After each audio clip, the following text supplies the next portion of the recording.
Welcome to the MLG EU CWL Stage 2 Finals preview. The format is simple. The top 6 teams from regular Season 2 are thrown into a single elimination bracket. Number 1 seed Hypergames and number 2 seed Team Infused both receive a bye into the semi-finals. This leaves the 4th seed Epsilon to face off against the 5th seed Millennium on the top side of the bracket.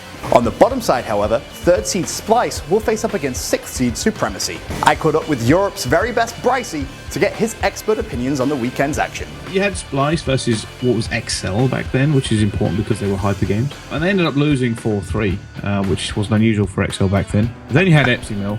And Mill just 4-0'd Epsi. Infused on the other side of the bracket, they actually fell to Splyce again. That was the old Splyce team, which again was another kind of crazy upset. Infused were the number 1 rated team going into Season 1 finals. And they lost to what I believe at the time was number 4 rated team.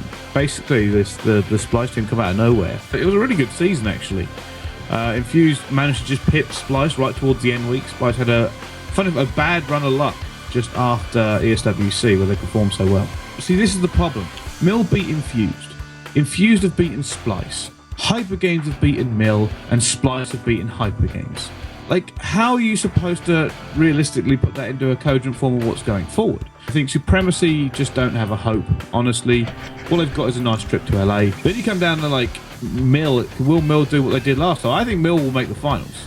Splyce versus Infused is really the matchup that should be superb. EU action kicks off this Thursday at 1 PM Eastern. Tune in and watch all the action live at mlg.tv/CWL. See you there.